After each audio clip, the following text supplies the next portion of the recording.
வணக்கம் இடம்பலம் நேயர்களே. இன்னைக்கு நம்ம பேச போகிறது அப்படிங்கிறது பார்த்தீங்கன்னா ரொம்ப சென்சிட்டிவான விஷயம்.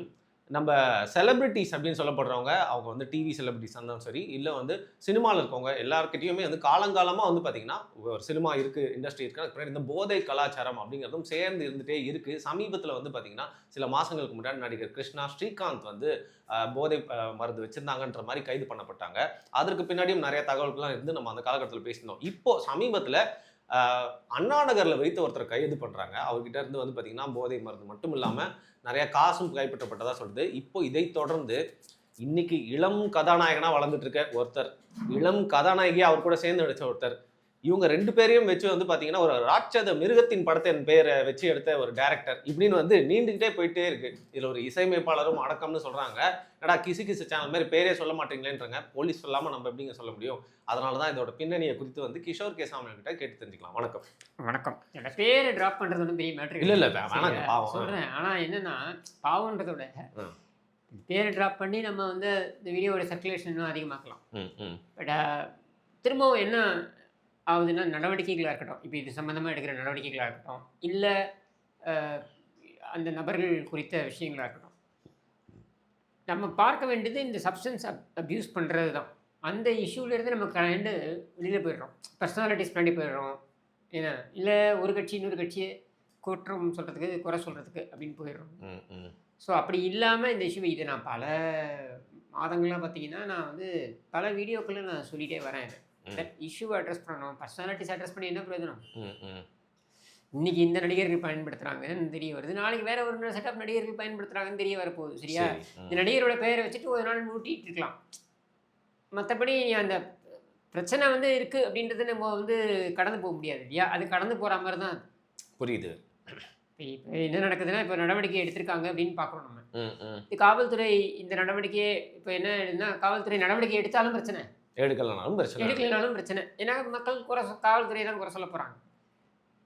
பட் காவல்துறை இந்த நடவடிக்கையை எதன் அடிப்படையில் எடுக்கிறாங்க அப்படின்னு பாருங்க. அதுதான் அங்க கேள்வி வருது. சரி, இந்த பிரச்சனையை அட்ரஸ் பண்ணணுன்றதுக்காக அவங்க எடுக்கிறாங்க. இல்ல இது வந்து ஒரு தீர்வை கொண்டு வரணுன்றதுக்காக இது அணுகுறாங்கன்னா, அது நம்ம கேள்வி கேட்க போறதில்ல. ம், ம். அது நியாயம்னு சொல்ல போறோம். அவங்களுக்கு முழு ஆதரவு நம்ம கொடுக்க போறோம். இவங்க அப்படி இல்ல. இப்ப இந்த சம்பவத்துல பார்த்தீங்கன்னா, அண்ணா நகர்லயே எங்கேயோ பிடிச்சிருக்காங்க. ம், ம். அவன் வந்து ஏதோ கேப் டிரைவரா இருந்திருக்கான். சரி. அதுக்கப்புறம் இந்த பிரமண்யான்ற ஏஜென்சி இருக்கு பாரு. ம், ம், ம். இந்த ஏஜென்சிக்கும் அவனுக்கும் தொடர்பு அப்படின்ற மாரி கொண்டு வந்து அதிமுக ஒரு கட்சி கூட கொண்டு போகணும் அப்படின்ட்டு. சரி, ஒரு கட்சிக்காரன் அது பண்ணான்னா, நீ இந்த கட்சியை குறை சொல்லலாம். கட்சியை என்கேஜ் பண்ணி நிற்கின்ற ஒரு ஏஜென்சிக்கு யாரோ ஒரு கேப் இல்லை கார் கொடுத்தது வழியாக தொடர்பு அப்படின்றத வச்சு இந்த கட்சி மேலே நீ கொண்டு வரணும். அது சாக்கா வச்சு நீ உள்ளுக்குள்ளே போய் அந்த அலுவலகத்துக்குள்ளே போய் அங்கே இருக்கிற மெட்டீரியல்லாம் எடுத்துகிட்டு வரணுன்றது தான் உன்னோட நோக்கமாக இருக்குது. இங்கே தான் பிரச்சனை வருது.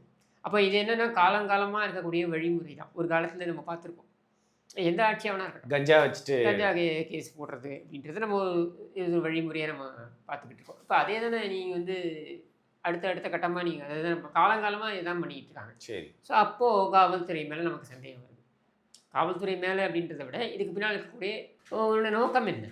நான் சொல்கிறேன், பகிரங்கமாக சொல்கிறேன். இது முதலமைச்சர் அவர்களுக்கே தெரியும். நான் பேர் சொல்ல விரும்பலை. முதலமைச்சருடைய நெருங்கிய குடும்பத்தினர் ஒருவரே இதில் பாதிக்கப்பட்டார்.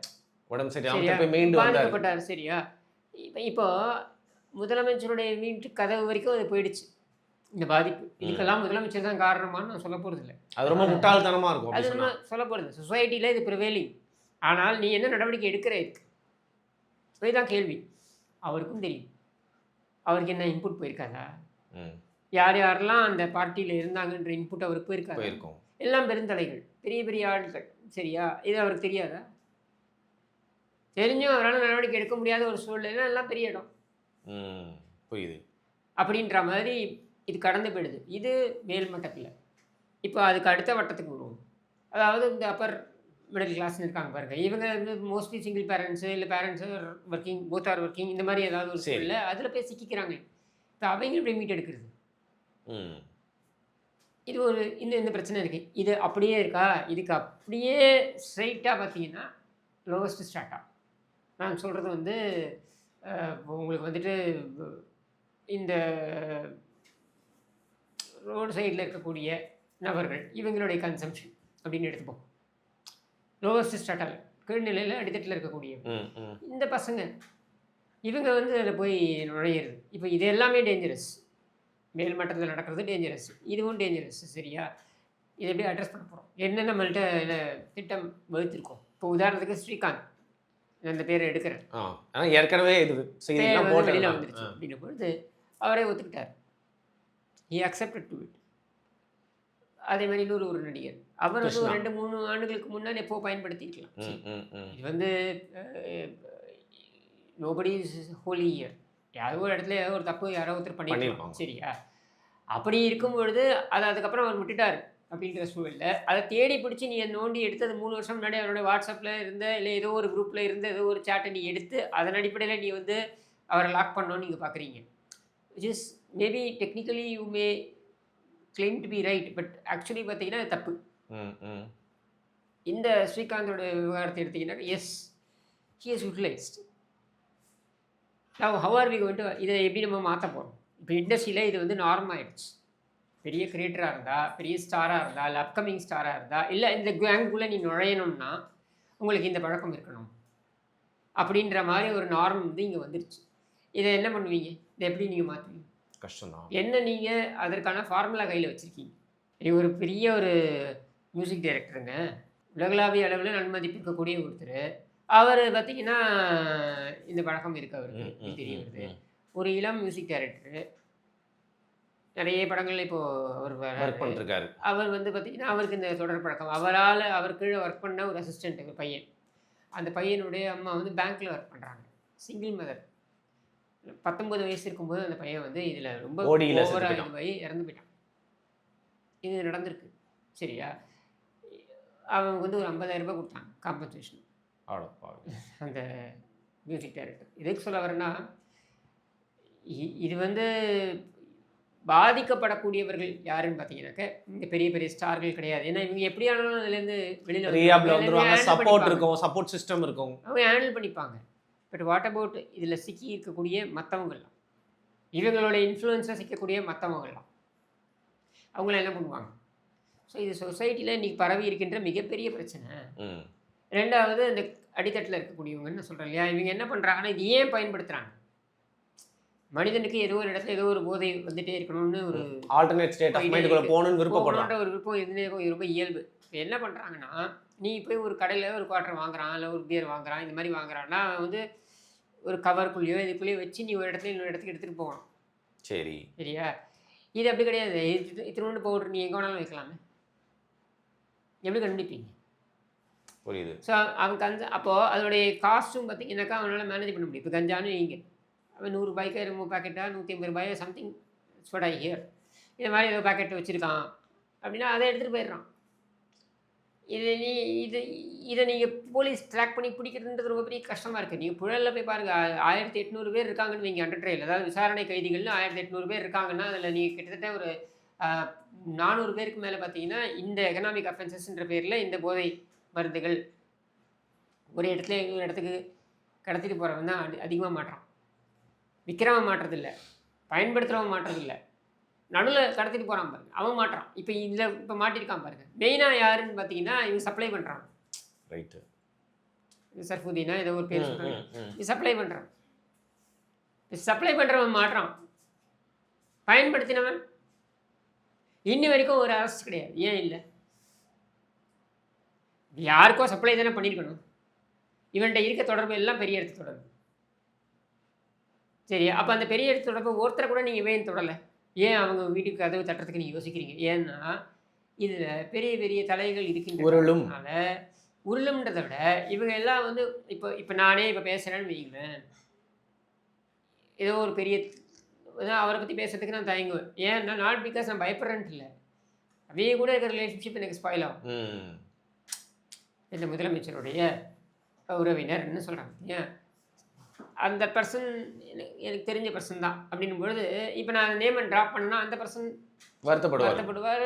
அது தேவையில்லாத ஒரு இது எனக்கு ஏற்படுத்தும். ஸோ இந்த மாதிரி வந்து நம்ம கடந்து எல்லா இடத்துலையும் இருக்குது. போலீஸ் லெவல்லையும் கூட அவங்க வந்து எல்லா சமயத்துலேயும் ஆக்ஷன் எடுக்கிறது இல்லை. அவங்களுக்கு தெரியும். நீங்கள் என்ன நினைக்கிறீங்க, இங்கே இருக்கிற இப்போ 7 ஸ்டார் ஹோட்டல்ஸ் எல்லாம் நடக்கிறதுல நினைக்கிறீங்களா? பார்ட்டிஸ் எல்லாம் ஓப்பனாக நடக்குதுங்க. நான் சில ஹோட்டல்ஸோட பேரையே மென்ஷன் பண்ணி போலீஸ் ஏன் போய் நடவடிக்கை எடுக்க மாட்டேங்குது அப்படின்ற கேள்வி கூட கேட்டிருக்கேன் நான் ட்விட்டரில். சரியா? It is happening openly. அப்போ இதையெல்லாம் வந்து கண்ட்ரோல் பண்ணணும்னா நீங்கள் எப்படி பண்ணுவீங்க? ஒன்று நம்ம சொசைட்டிலேயே ஒரு விழிப்புணர்வு இது சார்ந்து வரணும். 2வது இதுதான் இன்றைக்கி ஃபேஷன் ஆயிடுச்சு. இதோட ரிப்ரிகஷன் என்னன்றது தெரியாமல் இதெல்லாம் செஞ்சால் தான் நான் பர்ஃபார்ம் பண்ண முடியும். ஒரு காலத்தில் மேடைகளில் பெர்ஃபார்ம் பண்ணுறத பார்த்தீங்கன்னா பெரிய பெரிய நடிகர்கள், நீங்கள் பார்த்தீங்கன்னா சிவாஜி கணேசன், இது மாதிரி எம்ஜிஆர், இந்த மாதிரி நடிகர்கள்லாம் இவங்கெல்லாம் இந்த மாதிரி போதை ஏற்றினா பெர்ஃபார்ம் பண்ணாங்க. நடுவில் வந்த ஒரு பழக்கமாயிடுச்சு. அஃப்கோர்ஸ் பெரிய பெரிய ஆட்கள் இதில் இந்த இந்த மாதிரியான பழக்கங்களுக்குள்ளே போனவங்களும் இருக்காங்கன்னு வைங்க. பெரிய ஜீனியஸ், பெரிய பெரிய ஜீனியஸ்லாம் இருக்காங்க. அதுவும் ரெண்டு கலவையும் இருக்குது. ஆனால் இதுதான் தேவை அப்படின்ற நார்ம் கிடையாது. புரியுது. அந்த நார்மை அவங்க கொண்டு வரான். இப்போ வந்து மதுன்றது அரசாங்கம் அனுமதிக்குது, அதனால் அதை நம்ம தப்பு சொல்ல போகிறதில்ல. பட் அதை கடந்து இந்த ட்ரக்ஸ் அப்படின்னு வரும்பொழுது இதில் ஒரு பிரச்சனை இருக்குது. என்னென்னா அந்த கெமிக்கல் சிந்தட்டிக் அப்படின்னு இருக்கக்கூடியது, இப்போ இந்த கஞ்சா மாதிரி இருக்கக்கூடியது. இப்போ கஞ்சா மாதிரி இருக்கக்கூடியதை என்னை கேட்டால் அரசாங்கம் இதை ஒழுங்குபடுத்தி லிமிட்டட் கன்சம்ஷன் அப்படின்றத அனுமதிச்சு யூஎஸ்ல சில ஸ்டேட்ஸில் பண்ணிருக்காங்க. ஏன்னா நீங்கள் யார் கொண்டு வந்தது இந்த சட்டம்? இன்றைக்கி போதை தடுப்பு சட்டத்தை யார் கொண்டு வந்தது அப்படின்னா இது அமெரிக்காவில் தான் கொண்டு வந்தாங்க சட்டத்தை. 1980s இந்தியா மேலே இன்ஃபியூஸ் பண்ணுறாங்க. இந்தியா மட்டும் இல்லை, எல்லா கண்ட்ரி மேலேயும் இன்ஃபியூஸ் பண்ணுறாங்க. எல்லா நாடுகள் மேலேயும் இதை கொண்டு வராங்க. இதை சிகரெட்டை திணிக்கிறதுக்கான ஒரு வழி அப்படின்னு சொல்கிறாங்க. எந்த அளவுக்கு உண்மைன்னு தெரியல. இருக்கலாம். ரொனால்ட் ரீகனுடைய அட்மினிஸ்ட்ரேஷன் வந்து அவங்க தான் இதை கொண்டு வராங்க. இந்த லா டிஃபைன் பண்ணி அமெரிக்க ஜனாதிபதியாக இருந்த ரீகன் அட்மினிஸ்ட்ரேஷனில் அதை கொண்டு வராங்க. ஏன்னா அங்கே வந்து மிகப்பெரிய பிரச்சனை ஆகுது, கொக்கைன். ஆமாம், இது மிகப்பெரிய பிரச்சனை ஆயிடுச்சு. பட் அப்படியே நீங்கள் கொஞ்சம் முன்னாடி போங்க, இந்த போதை எப்படிலாம் தாக்கத்தை ஏற்படுத்தியிருக்குன்றது நிறைய பேருக்கு இப்போ இருக்க ஆடியன்ஸ் நிறைய பேருக்கு தெரியுமா? ஓபிஎம் பார்த்தீங்கன்னா இது நான் சொல்கிறது வந்து 1830s விக்டோரியா அவங்க 1837 38 அப்போ தான் அவங்க வந்து மகாராணி ஆறாங்க. அவங்க வந்து 19 வயசில் ஆறாங்க, மகாராணி ஆறாங்க. அவங்களுக்கே பழக்கம் இருக்குது. சரியா? அந்த சமயத்தில் பார்த்தீங்கன்னா இந்த ஓபிஎம் அப்படின்ற ஒரு ட்ரக்கு, இந்த போதை இது வந்து இங்கே வளர்க்குறாங்க செடிகளை. இங்கே இருக்கிற தட்பவெட்ப சூழ்நிலை வளருது. அதை வந்து என்ன பண்ணுறாங்க, இங்கிருந்து இவங்க சைனாக்கு எக்ஸ்போர்ட் பண்ணுறாங்க.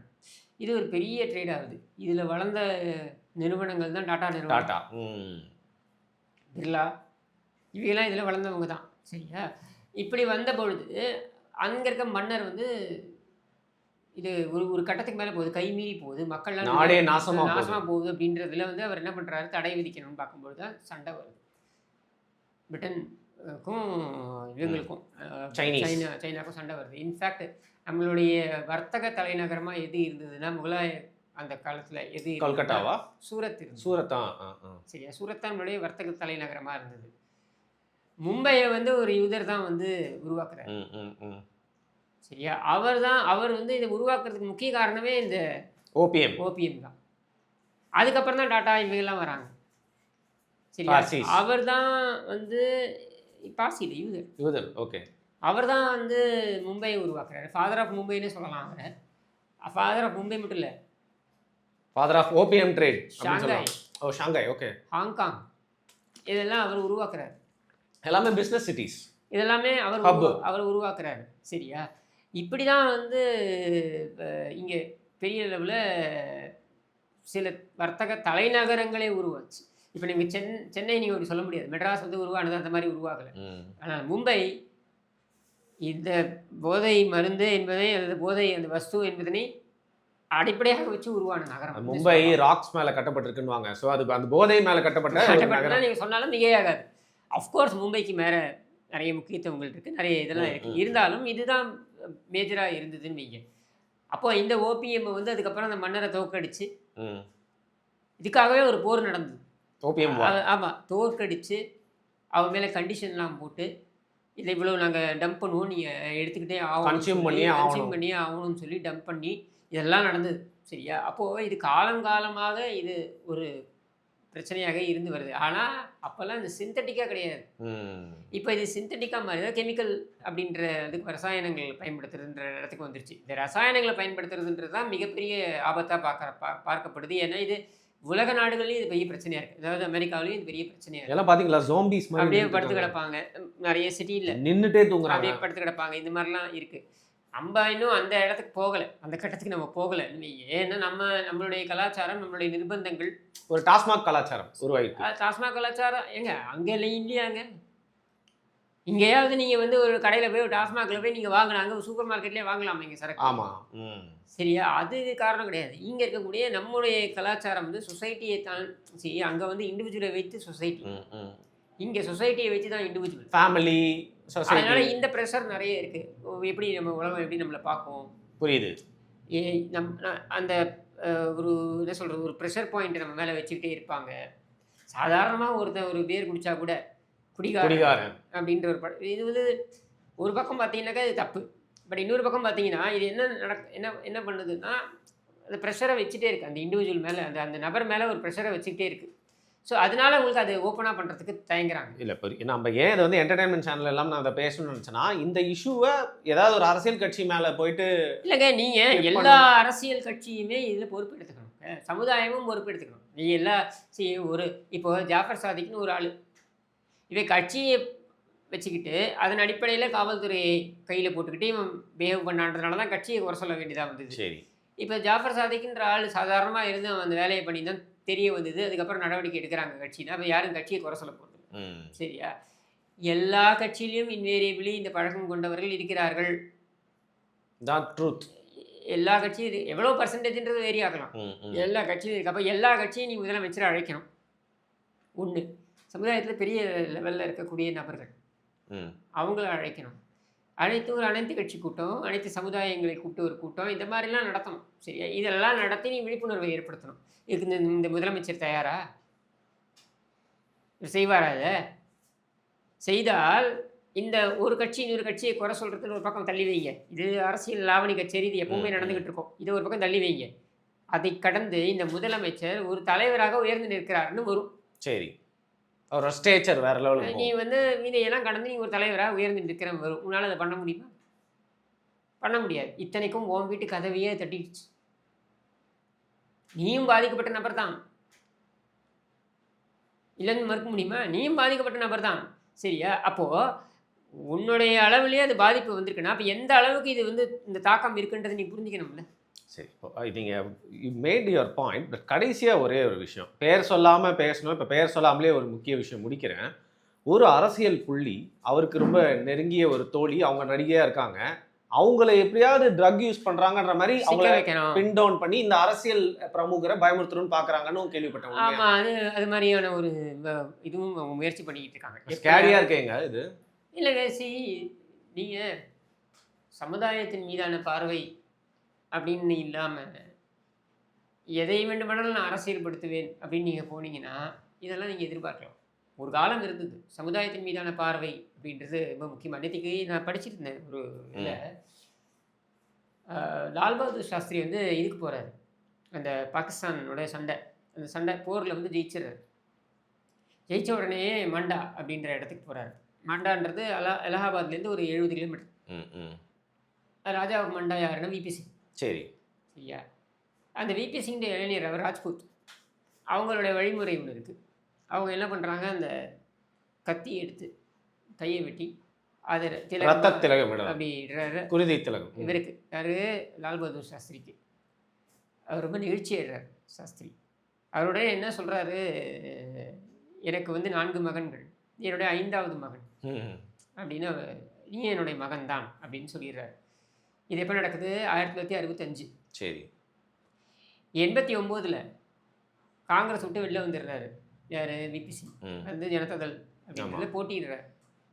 அந்த தேர்தலில் அவர் அலகாபாத்தில் நிற்கிறார். அலகாபாத்தில் நிற்கிறார். அவருக்கு எதிராக இவர் அனில் சாஸ்திரி, சுனில் சாஸ்திரி அவருடைய மகன் இவரை போட்டியிடத்துக்கு நிறுத்துகிறாங்க. லால் பகதூர் சாஸ்திரியுடைய சொந்த மகனை நிறுத்துகிறாங்க. அவங்க அம்மா வந்து பிரச்சாரம் பண்ண மாட்டேன்றாங்க. என்னுடைய 2 மகன்ல ஒரு மகனுக்கு நான் பிரச்சாரம் பண்ணி, இன்னொரு மகனுக்கு எதிரா நான் பிரச்சாரம் பண்ண முடியாது அப்படின்ட்டு. எந்த அளவுக்கு நான் உயர்ந்த தாட் ப்ராசஸ் மேன்மக்களா இருந்திருக்காங்க. இந்த மாதிரியான தாட் ப்ராசஸோட இன்னைக்கு அரசியல்வாதிகள் இருக்காங்களா? சமுதாயத்தை நான் வந்து இங்க இருக்கக்கூடிய இந்த லாவணி கச்சேரி அரசியலை கடந்து நான் சமுதாயத்தை யோசிப்பேன்னு இன்னைக்கு அரசியல்வாதிகள் இருக்காங்களா? அப்படி இருந்தாங்கன்னா இந்த சமுதாயத்துல பாதி பிரச்சனை கிடையாது. ம். பாதி பிரச்சனை கிடையாது. இன்னொன்னு இது எவ்வளோ பெரிய ஃபண்டிங் தெரியுமா? இது எவ்வளோ பெரிய பணம் எவ்வளோ புரளுது தெரியுமா? இது ட்ரக்ஸ் தானே சொல்றீங்க? இந்த ட்ரக்ஸ்ல எவ்வளோ பணம் புரளுது தெரியுமா? இது அப்படியே தீவிரவாதத்துக்கும் பைப்லைன் செய்யப்படுதுன்னு ஆமாங்க. நான் ஒண்ணும் இல்ல. என்னோட இருந்த ஒரு 5 பசங்க இருந்தாங்க. இதுல பொருள்ல. தேனியிலேருந்து இந்த பசங்க ஆந்திராவுக்கு கொண்டு போறாங்க. ஆந்திராலேருந்து இங்க வருது. இங்கேருந்து ஆந்திராவுக்கு போகுது. இந்த மாரி தேனியிலேருந்து கஞ்சாவோ எதையோ எடுத்துட்டு போயிருக்காங்க. ட்ரெயின்ல. மாசம் மாசம் நாங்க அப்படி தான் எடுத்துட்டு போவோம். சார் எங்களுக்கு மாசம் வந்து இதனால ஒரு ட்ரிப் நாங்க போயிட்டு வந்தோம்னாக்கா எங்களுக்கு ம். ரூ. 10,000 வேணுமா கிடைக்கும். 5 ட்ரிப் போனோம்னா எங்களுக்கு ரூ. 50,000 மாசம் கிடைக்கும்.